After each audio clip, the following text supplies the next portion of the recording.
Hi there, I'm Mr. Stoneley, but you can call me Joe.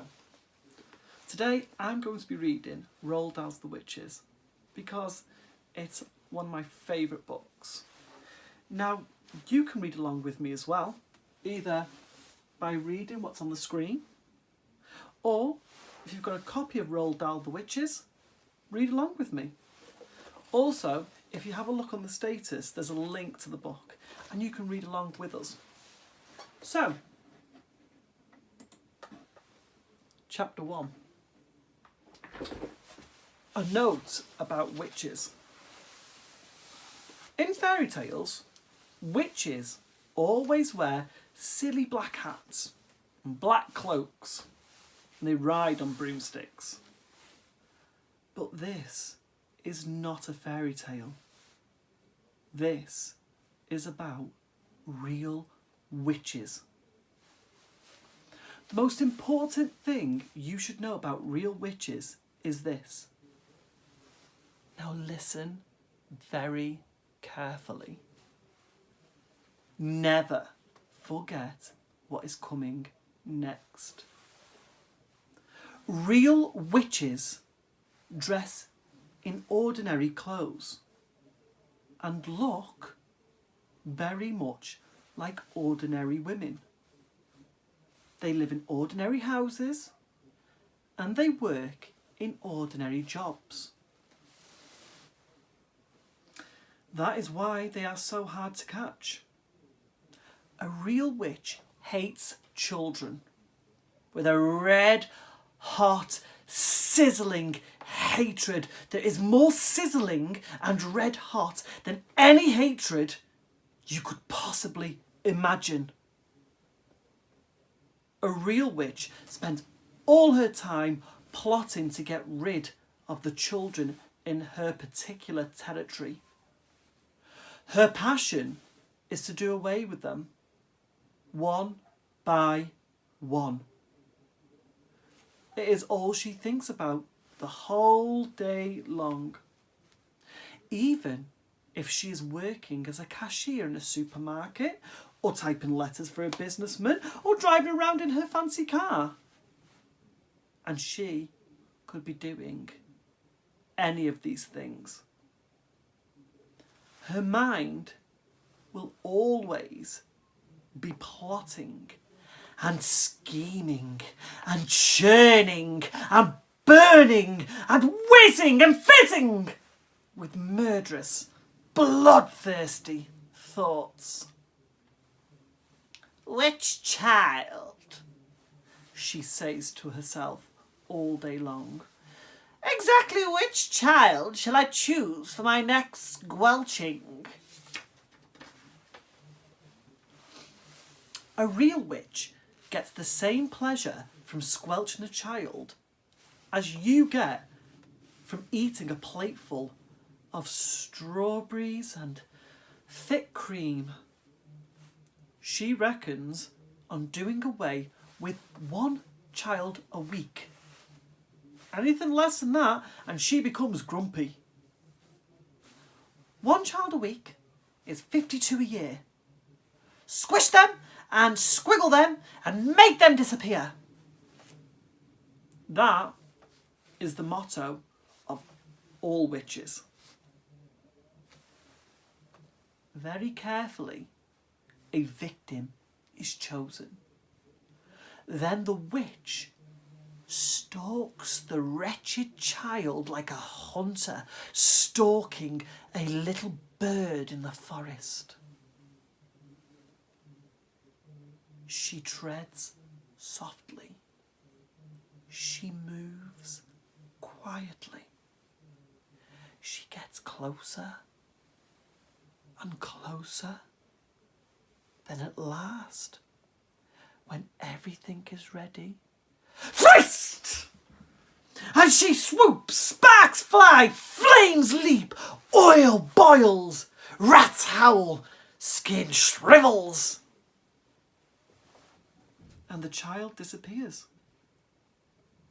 A witch, you must understand, does not knock children on the head or stick knives into them or shoot at them with a pistol. People who do those things get caught by the police. A witch never gets caught. Don't forget that she has magic in her fingers and devilry dancing in her blood. She can make stones jump about like frogs, and she can make tongues of flame go flickering across the surface of the water. These magic powers are frightening. Luckily, there are not a great number of real witches in the world today, but there are still quite enough to make you nervous. In England, there are probably about 100 of them altogether. Some countries have more. Others have not quite so many. No country in the world is completely free of witches. A witch is always a woman. I mean, I do not wish to speak badly about women. Most women are lovely. But the fact remains that all witches are women. There is no such thing as a male witch.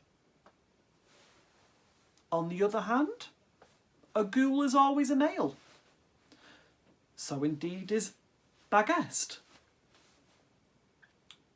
Both are dangerous, but neither of them is half as dangerous as a real witch.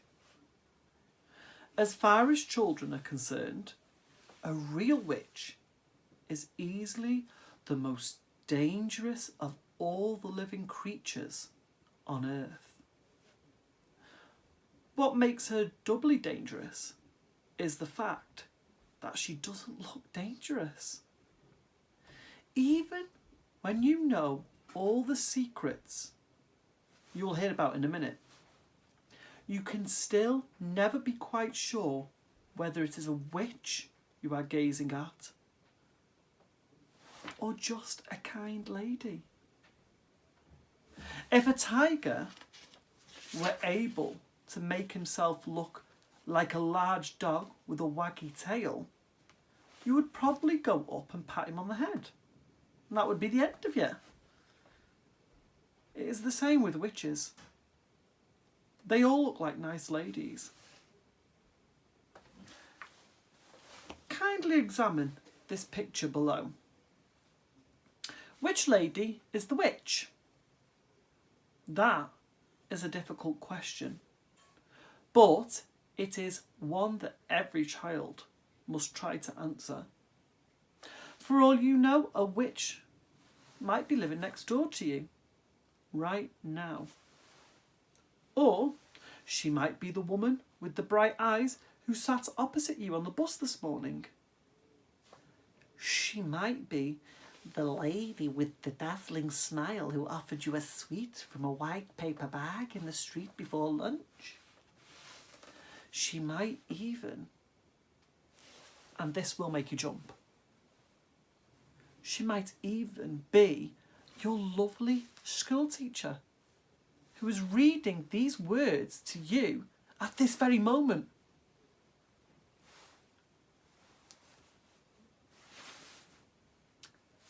Perhaps she is smiling at the absurdity of such a suggestion. Don't let that put you off.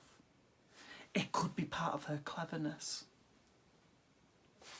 I am not, of course, telling you for a second that your teacher actually is a witch. All I am saying is that she might be one. It is most unlikely, but, and here comes the big but, it is not impossible. Oh, if only there were a way of telling for sure whether a woman was a witch or not. Then we could round them all up and put them in a meat grinder. Unhappily, there is no such way. But there are a number of little signals you can look out for. Little quirky habits that all witches have in common. And if you know about these, if you remember them always, then you might just possibly manage to escape from being squelched before you are very much older. And that's the end of the first chapter. The next chapter we'll be moving on to is all about the boy's grandmother. Stay tuned, and I'll see you tomorrow for the second chapter of The Witches.